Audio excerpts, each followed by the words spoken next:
আজ 16ই ডিসেম্বর মহান বিজয় দিবসের শুভেচ্ছা।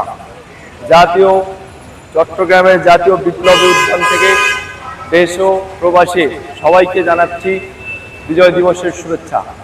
আমি একজন সাধারণ নাগরিক হিসাবে এ বিজয় আনন্দের, এ বিজয় অহংকারের, এ বিজয় দায়িত্বেরও বটে।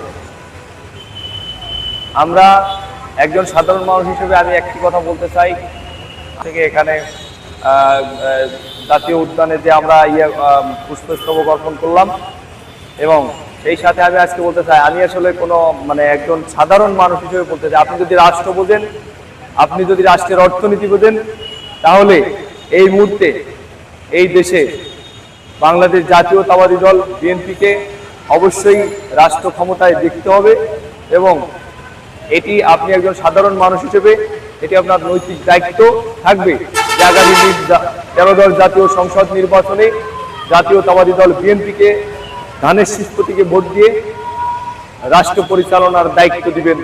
ইনশাআল্লাহ। বাংলাদেশ জিন্দাবাদ। জয় হোক মানবতার, জয় হোক নতুন দিগন্তের।